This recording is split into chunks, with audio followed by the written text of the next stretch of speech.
오늘 하나님께서 우리에게 주시는 말씀은 신약성경 마가복음 10장 17절에서 22절의 말씀입니다. 신약성경 마가복음 10장 17절에서 22절의 말씀, 신약성경 70쪽에 있습니다. 마가복음 10장 17절에서 22절 봉독하겠습니다. 예수께서 길에 나가실새 한 사람이 달려와서 꿇어앉아 묻자오되 선한 선생님이여 내가 무엇을 하여야 영생을 얻으리이까? 예수께서 이르시되 내가 어찌하여 나를 선하다 일컫느냐? 하나님 한 분 외에는 선한 이가 없느니라. 내가 계명을 안 하니 살인하지 말라, 간음하지 말라, 도둑질하지 말라, 거짓 증언하지 말라, 속여 빼앗지 말라, 내 부모를 공경하라 하였느니라. 그가 여짜오되 선생님이여 이것은 내가 어려서부터 다 지켰나이다. 예수께서 그를 보시고 사랑하사 이르시되 내게 아직도 한 가지 부족한 것이 있으니 가서 내게 있는 것을 다 팔아 가난한 자들에게 주라. 그리하면 하늘에서 보화가 내게 있으리라. 그리고 와서 나를 따르라 하시니 그 사람은 재물이 많은 고로 이 말씀으로 인하여 슬픈 기색을 띠고 근심하며 가니라. 아멘. 하나님의 말씀입니다. 예수님께 삶의 중요한 질문을 물어보는 예수께 묻다 연속설교 6번째 시간입니다. 오늘은 어떻게 행복한 삶을 살아갈 수 있는지 그 방법을 주님께 물어보려고 합니다. 사람은 어떻게 행복할 수 있습니까? 오늘 이 질문에 대한 주님의 대답을 오늘 본문의 이야기에서 함께 묵상합니다. 주님께 찾아와 질문했던 한 사람의 이야기입니다. 마태복음 19장은 이 사람을 부자 청년이라고 소개합니다. 한 부자 청년이 예수님을 찾아와 이렇게 묻습니다. 선한 선생님이여, 내가 무엇을 하여야 영생을 얻으리이까? 이 질문은 오늘의 이야기의 주제를 알려주는 말입니다. 이 청년은 영생에 대해서 질문하고 이제 주님이 말씀하시는 내용은 영생을 얻는 방법에 대해서 알려주시는 말씀입니다. 여러분, 영생이란 무엇입니까? 우리는 영생을 내가 죽은 후에 천국에 가서 영원히 사는 것이라고 생각합니다. 설명이 필요한 말이지만 이것은 맞는 말씀입니다. 하지만 이것은 미래의 차원만을 이야기하는 것이고 우리는 영생을 지금 현재에도 누리며 살아갈 수 있음을 기억해야 합니다. 주님은 이것을 공생애에서 자주 말씀을 해주셨습니다.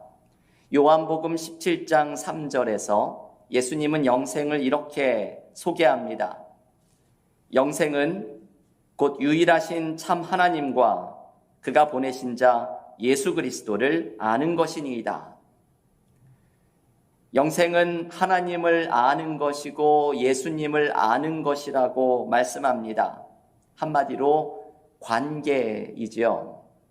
영생은 하나님과의 깊은 관계 속으로 들어가서 그 속에서 경험하는 생명력을 공급받고 있는 상태입니다. 우리는 미래의 죽음 후에 또한 부활의 순간에 하나님의 품에 완전하게 안겨서 이 생명력을 경험하게 됩니다. 하지만 이러한 미래의 차원만 있는 것이 아니라 지금 현재에도 우리는 하나님과의 관계 속에서 경험하는 생명력을 누리며 살아갈 수 있습니다. 신약성서학자인 마커스 보그가 쓴 놀라움과 경외의 나날들이라는 책에 한 3살짜리 아이의 이야기가 소개되어 있습니다. 한 젊은 부부에게 3살짜리 딸이 있었는데 이 부부에게 새로 아기가 생겼습니다. 어린 딸은 동생이 생긴다는 소식에 너무 기뻐합니다. 마침내 출산일이 되었고 아들을 낳게 된 부부는 갓 태어난 아기와 함께 집으로 돌아왔습니다. 그런데 집에 오고 몇 시간이 지난 후에 이 3살짜리 딸이 부모님에게 아기와 문을 닫고 잠깐 동생만 같이 있게 해달라고 부탁을 합니다. 이 말을 듣고 부모님이 왜 그럴까 살짝 염려가 되었습니다. 그래도 아이들만 방에 남겨두고 부모님이 다른 방에 가서 아기를 위해 준비해 두었던 인터폰으로 방의 상황을 살핍니다. 그때 어린 딸이 동생에게 이렇게 말하는 것을 듣게 됩니다. 동생아, 나에게 하나님에 대해 말해줘. 나는 거의 잊어버렸어. 이 마커스 보그가 이야기하는 이 이야기는 우리가 어디에서 왔는지를 알려주려는 이야기입니다. 이 3살짜리 아이는 자기가 하나님으로부터 왔다고 생각합니다. 그런데 지금은 3년이나 지나서 많이 잊어버렸으니 이제 하나님으로부터 온 지 얼마 안 된 동생에게 하나님에 대해서 말해달라고 이야기하는 것입니다. 아이의 순진한 모습을 통해서 들려진 이 말은 우리에게 중요한 사실을 알려줍니다. 우리 모두는 하나님으로부터 온 존재들입니다. 하나님이 창조하신 존재입니다. 하나님으로부터 온 우리들은 우리의 존재의 뿌리를 하나님에게 두고 있습니다. 사도행전 17장 28절에서 바울은 이렇게 말합니다. 우리가 그를 힘입어 살며 기동하며 존재하느니라. 여러분이 사도행전 17장 28절은 대단히 중요한 말씀입니다. 우리는 하나님 안에서 살고 행동하고 존재한다는 뜻입니다. 하나님이 창조하신 작품인 우리는 하나님께 존재의 근거를 둔 사람들이고, 그래서 하나님과의 관계 속에서 삶의 완전한 의미를 발견합니다. 하나님 안에서 생명력을 공급받으며 살아갑니다. 나무가 대지에 뿌리를 내릴 때 생명을 이어가듯이, 전등의 플러그가 벽에 있는 전기 아울렛에 꽂혀 있을 때 불이 들어오듯이, 우리는 하나님께 연결되어 있을 때 생명력을 공급받습니다. 이 하나님과의 관계 속에서 누리는 생명력을 주님은 우리가 현재 누리는 영생이라고 말씀합니다. 그러면 하나님과의 관계 속에서 발견하는 영생을 누리기 위해서는 어떻게 해야 합니까? 오늘 본문에서 예수께서는 뜬금없이 부자 청년에게 계명을 지켰느냐고 물어보십니다. 본문 마가복음 10장 19절 말씀입니다. 내가 계명을 안 하니 살인하지 말라, 간음하지 말라, 도둑질하지 말라, 거짓 증언하지 말라, 속여 빼앗지 말라, 내 부모를 공경하라 하였느니라. 여러분, 주님이 말씀하시는 이 계명들은 율법을 요약하는 10계명의 말씀입니다. 주님은 마가복음 12장 30절에서 구약의 모든 율법을 2가지의 계명으로 정리해 주십니다. 하나님을 사랑하고 이웃을 내 몸처럼 사랑하는 것입니다. 결국 주님은 이 말씀을 하시려는 것이지요. 하나님과의 관계 속에서 경험하는 생명력인 영생은 하나님을 사랑하고 이웃을 사랑할 때 가능하다는 것입니다. 사람은 하나님을 사랑할 때 풍성한 생명력을 경험하고, 또한 이웃을 사랑할 때 하나님을 발견하게 된다는 사실입니다. 여러분, 이 말씀을 기억하십시오. 인간은 하나님을 사랑할 때 풍성한 생명력을 경험하고, 이웃을 사랑할 때 하나님을 발견하게 됩니다. 이제 중요한 것은 나의 삶이 하나님을 사랑하고 이웃을 사랑하는 삶으로 나가는 것입니다. 이때 우리는 하나님과의 올바른 관계 속에서 경험하는 생명력을 누리게 되기 때문입니다. 본문에서 예수님은 이 청년에게 이러한 삶을 향해서 나아가는 것을 막아서고 있는 한 가지가 있음을 발견하십니다. 사실 이 청년은 자신이 모든 계명을 잘 지키고 있다고 생각을 하였습니다. 청년은 나름 건실하게 살아가고 있었던 사람이었던 것이 분명합니다. 왜냐하면 본문에서 예수께서도 이 청년을 사랑스럽게 바라보시기 때문입니다. 하지만 이 청년에게는 한 가지 부족한 것이 있었습니다. 그것은 바로 재물의 문제였습니다. 이것이 이 청년을 하나님 사랑과 이웃 사랑으로 나아가는 길을 막아서고 있었습니다. 오늘 본문 마가복음 10장 21절의 말씀입니다. 예수께서 그를 보시고 사랑하사 이르시되 내게 아직도 한 가지 부족한 것이 있으니 가서 내게 있는 것을 다 팔아 가난한 자들에게 주라. 그리하면 하늘에서 보화가 내게 있으리라. 그리고 와서 나를 따르라 하시니, 주님께서는 부자 청년에게 재물을 모두 팔아서 가난한 자들에게 나누어 주고 주님을 따르라고 말씀하십니다. 예수님은 다소 급진적인 해결책을 제시하십니다. 하지만 여기에서 주님이 원하시는 것, 정말 의도하시는 것은 이 청년에게서 재물이 막고 있는 하나님께 나아가는 길을 열어주시려는 것입니다. 이 청년은 하나님께 가야 할 사랑이 재물을 향해서 나뉘어지고 있었습니다. 여러분, 예수님은 재물 자체를 멀리하라고 말씀하시는 분은 아닙니다. 주님은 항상 우리에게 우리의 삶에 필요한 것을 하나님께 구하라고 말씀하시는 분입니다. 주님이 경계하시는 것은 재물이 우리의 삶의 주인이 되는 것입니다. 마태복음 6장 24절에서 예수님은 이렇게 말씀하십니다. 한 사람이 두 주인을 섬기지 못할 것이니 혹 이를 미워하고 저를 사랑하거나 혹 이를 중히 여기고 저를 경히 여김이라.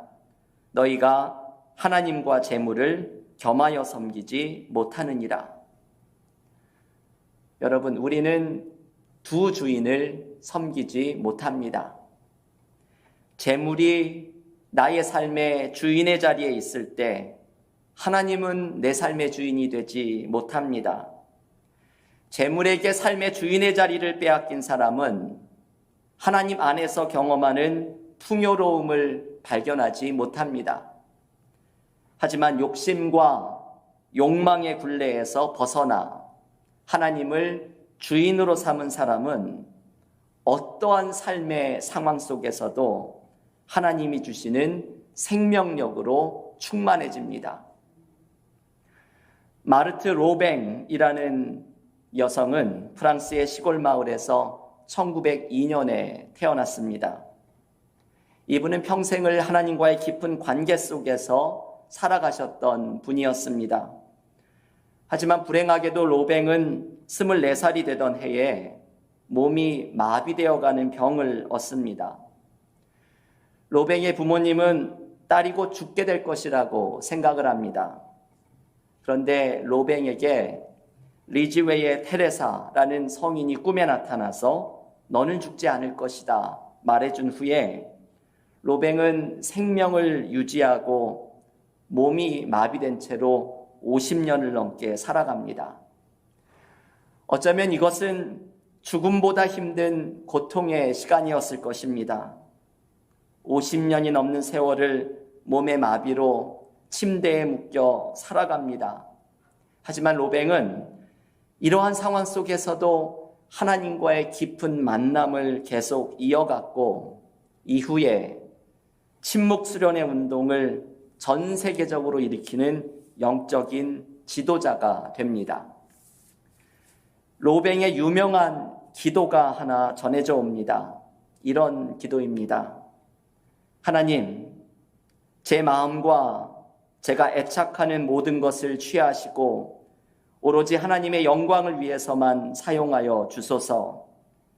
하나님의 뜻 안에서 저의 뜻을 완전히 비우도록 저의 의지를 취하시고 이제는 제가 원하는 것이 아니라 주님이 원하시는 것을 행하게 하소서.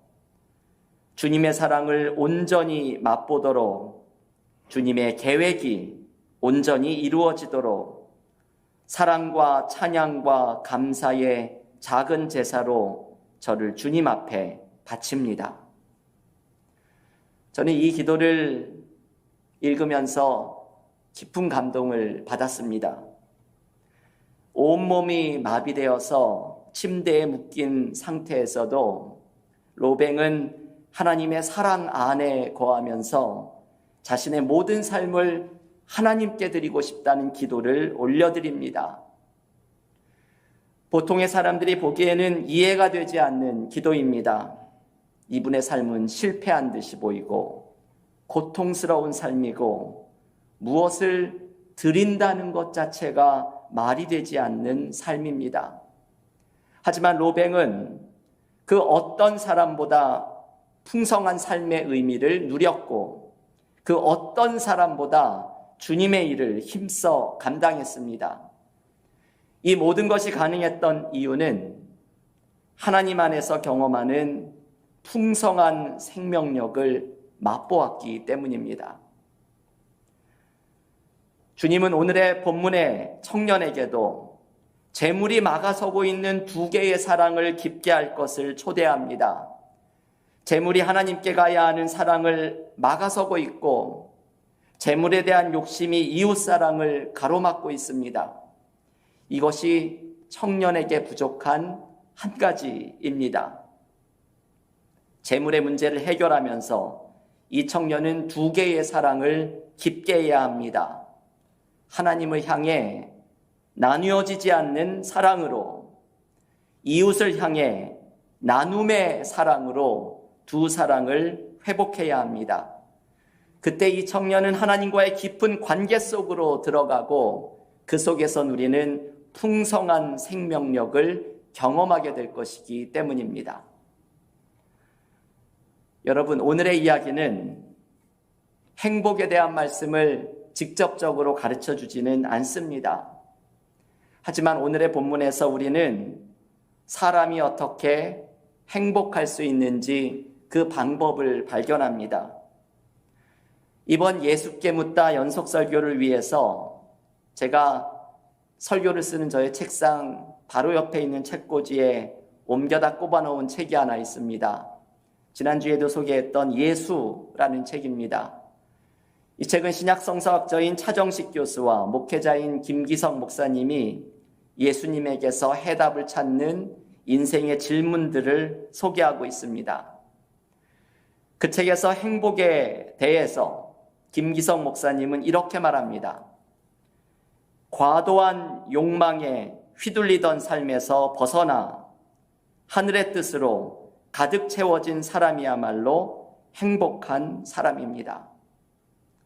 여러분, 우리는 이 말을 깊이 공감합니다. 과도한 욕망에 휘둘리던 삶에서 벗어나서 내 안에 하나님의 뜻이 가득 채워진 사람이 행복한 사람이라는 말이 우리는 무슨 뜻인지를 살아가면서 느낍니다. 나의 삶이 욕심과 욕망에 눈이 멀어서 어디를 향해 달려가는지도 모르고 달려가던 삶에서 멈추어 서서 하나님 안에서 경험하는 풍성한 생명력으로 하나님이 내 삶에 원하시는 삶의 의미로 충만해질 때 우리는 진짜 행복이 무엇인지를 발견하게 됩니다.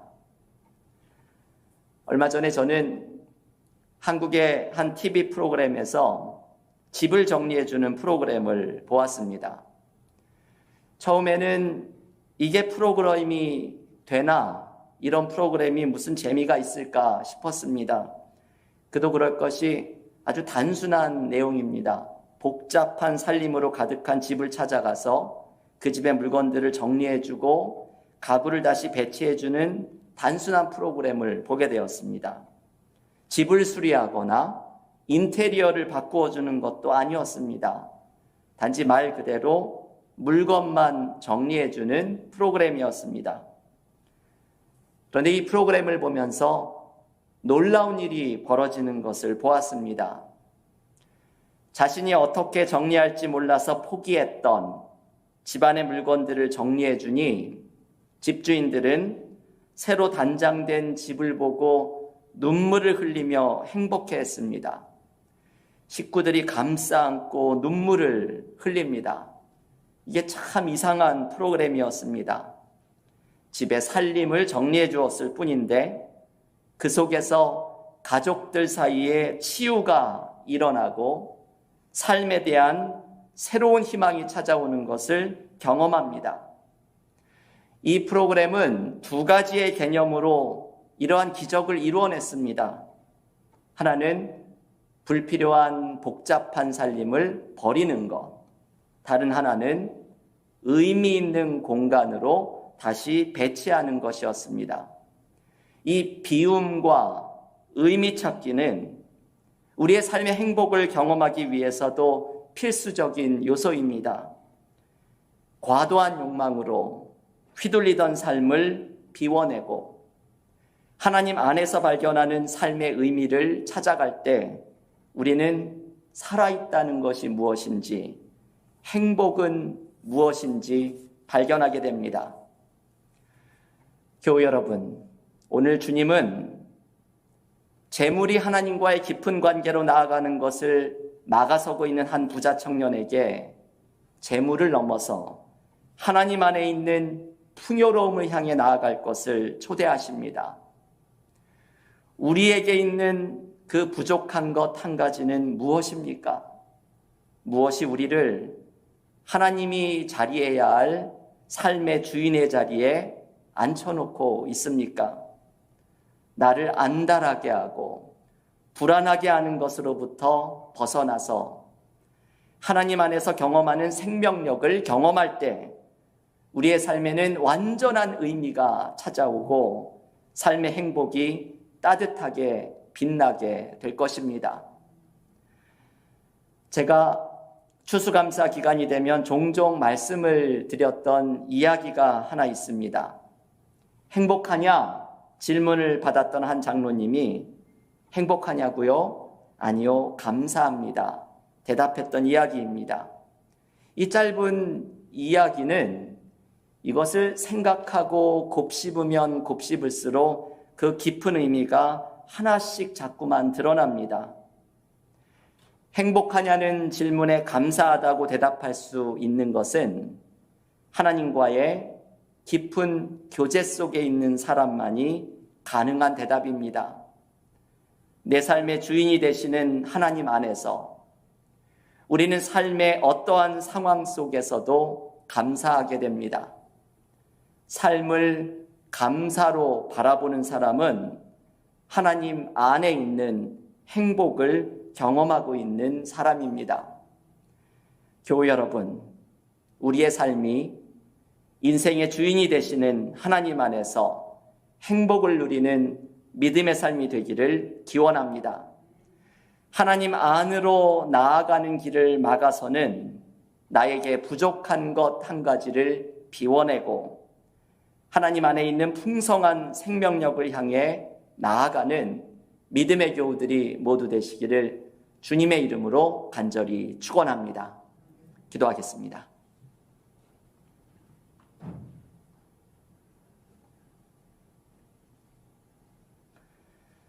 하나님 감사합니다.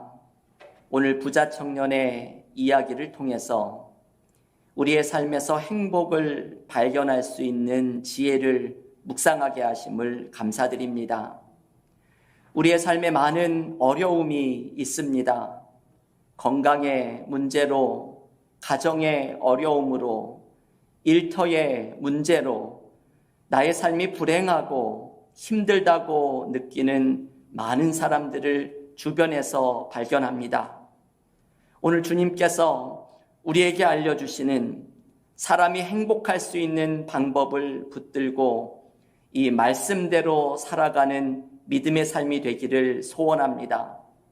우리의 삶이 하나님 안으로 달려나가게 하시고 하나님 안에서 경험하는 풍성한 생명력으로 삶의 어떠한 상황 속에서도 하나님이 주시는 기쁨과 감사함이 넘치는 믿음의 삶이 되게 하여 주시옵소서. 우리의 삶 속에서 하나님 앞으로 달려나가는 것을 가로막고 있는 그 부족한 것 한 가지가 무엇인지 오늘 성령께서 깨닫게 하여 주시사 그것을 내려놓고 나의 삶의 주인의 자리에 하나님을 모시며 하나님과의 깊은 관계 속에서 경험하는 충만함과 기쁨을 풍성히 누리는 진정한 행복을 발견하는 믿음의 삶이 되게 하여 주시옵소서. 예수님의 이름으로 기도하옵나이다. 아멘.